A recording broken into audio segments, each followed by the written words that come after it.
రామానాయుడు గారి గురించి రెండు మాటలు చెప్పాల్సిన అవసరం ఉంది. ఎందుకంటే మాకున్న మంత్రివర్యులు అందరిలో కూడా ప్రత్యేకమైన వ్యక్తి రామానాయుడు గారు. రామానాయుడు గారి పనితనం అందరికీ రావాలన్నా రాదు. ఎందుకంటే పొద్దున కాన్స్టిట్యూన్స్ లో ఉంటాడు, మధ్యాహ్నానికి సెక్రటరీకి రాగలుగుతాడు. మేము ఒక రోజు విజయవాడ వస్తే 2 రోజులు అక్కడే ఉండిపోతాం.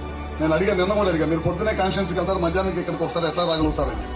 నిన్న కూడా కాన్స్టిట్యూన్స్ లో ఉన్నాడు, సీఎం గారు భోజనానికి రమ్మన్నాడు. ఆ టైంకి కరెక్ట్ గా 10 నిమిషాలు అటు ఇటుగా వచ్చి చేరారు. ఇక్కడ మంత్రిగా పనిచేయడం మీ అందరూ అదృష్టాన్ని భావిస్తా ఉన్నాను. ఇందాక నేను మీ ఊరు రంగాల మా కాన్స్టిట్యూన్సీ వాళ్ళు 5 గ్రామాల వాళ్ళు తగిలారు మీ ఊర్లో. అక్కడి నుంచి బతకలేక ఇక్కడికి వచ్చి బతుకుతున్నారు. 30 సంవత్సరాలు అయినారు సెటిల్ అయ్యి.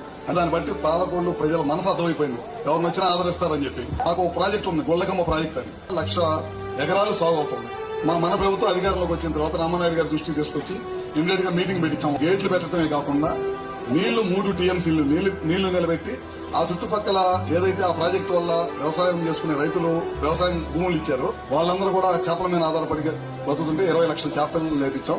ఆ ఘనత అంతా కూడా రామానాయుడు గారికి దక్కిందని చెప్పి కూడా నేను చెప్తాను.